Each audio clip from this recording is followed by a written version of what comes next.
going to reach out to others, what we have to be very, very careful of is that we don't stand in judgment of others. We don't stand in judgment of people who go through divorces. We don't stand in judgment of people who remain single throughout their lives. And the list could go on and on and on. And I learned this the hard way, not to stand in judgment. I remember one time I went into a classroom, and there were two twins sitting up front. And I said to them, "Oh, you two must be twins." And the third one popped up in the back and said, "No, we're triplets." Did you see what I did? I put 2 and 2 together, and I got 22.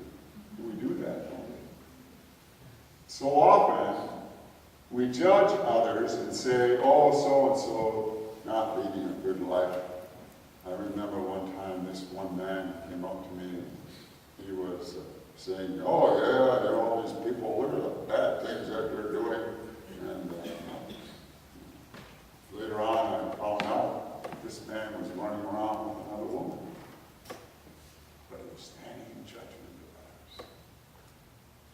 We don't do that. And sometimes I think too, we say, "Oh well, these people aren't going to get to heaven." I think when we get to heaven, we're going to find some surprises there. People that you didn't expect to be there are going to be there. Other people that you expected to be there aren't going to be there. And maybe the greatest surprise is that you're there.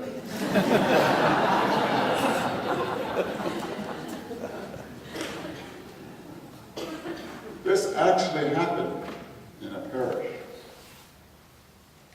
Some people were coming down to receive Holy Communion, and they were wearing motorcycle helmets.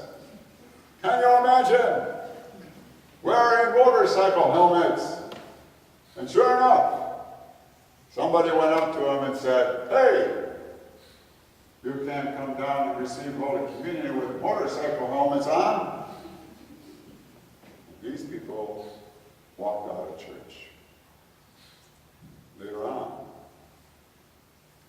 that individual found out why they were wearing motorcycle helmets. They were told to wear motorcycle helmets because they were subject to epileptic seizures. See, that's why Jesus said, "Judge not, and you shall not be judged." And in the way that we judge, that's the way we're going to be judged someday. And it's so true. So true. That's why I like that gospel tonight. I think it's a beautiful gospel. It's at the end of Matthew's gospel.